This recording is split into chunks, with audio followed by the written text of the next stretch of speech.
High বন্ধুরা, দেখুন এই কপি বাড়ির ভিডিও আমি শুরু থেকে দিচ্ছিলাম। ছোট থেকে বড় হলো কিভাবে কি করলাম না করলাম, কাটে কাটে বেচছিলাম আমরা।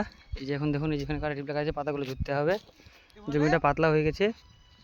আজকের পরে আর 2-1 দিন হয়তো হবে। এই দেখতে পাচ্ছেন, এদিকে আমাদের ডাবলুদা পাতাগুলো সাইজ করছে, কালকে মার্কেটে যাওয়ার জন্য নিয়ে যাবো, ওই জন্যই। এদিকে একটা ঢিপ আছে, পাতলা হয়ে গেল প্রায়।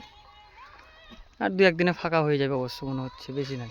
দেখে মনে হচ্ছে 2-1টা গাছ আছে, কিন্তু প্রচুর গাছ আছে। হ্যাঁ, যাই হোক, আর 2-1 দিন এই জমির ভিডিও দিতে পারবো। তারপরে আমাদের লঙ্কার ভিডিও আসবে, যেটা আমি কালকে আপলোড করে দিয়েছি। তারপরে পার্ট টু পার্ট লঙ্কার ভিডিওগুলো আসবে, সঙ্গে থাকুন এই নতুন নতুন ভিডিওগুলো দেখার জন্য। কীভাবে কি করি আমরা। এই যে এদিকে ঝোরাঝুরি হয়ে গেছে, এখন ওই যে বস্তায় প্যাকিং হবে। ধন্যবাদ।